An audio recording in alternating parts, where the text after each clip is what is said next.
At the center of the dispute, which sparked intense controversy and garnered significant attention within the nation's political landscape, lies a recent Supreme Court ruling that recognized same-sex marriages solemnized outside the borders of Namibia involving a Namibian and a foreigner for immigration purposes only.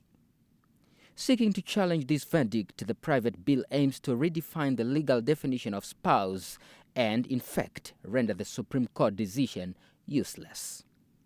The National Council, in a display of overwhelming support, emerged as a staunch advocate for the proposed private bill.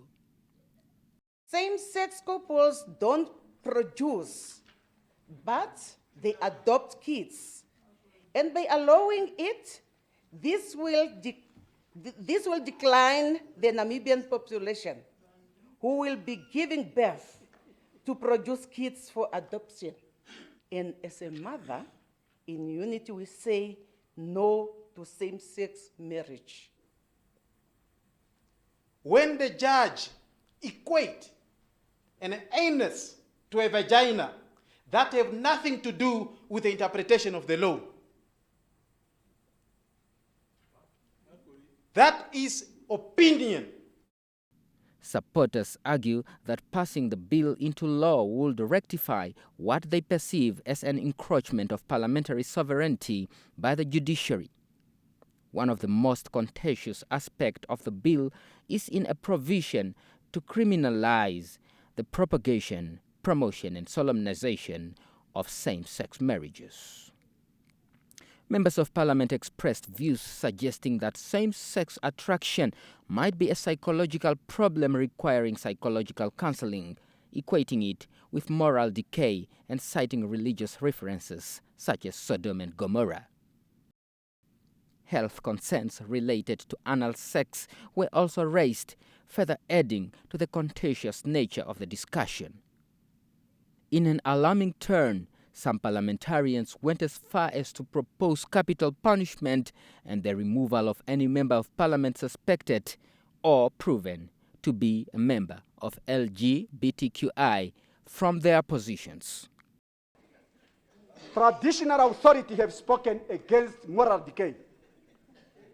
Churches and the faith-based organization have spoken against moral decay. A nation has spoken against moral decay.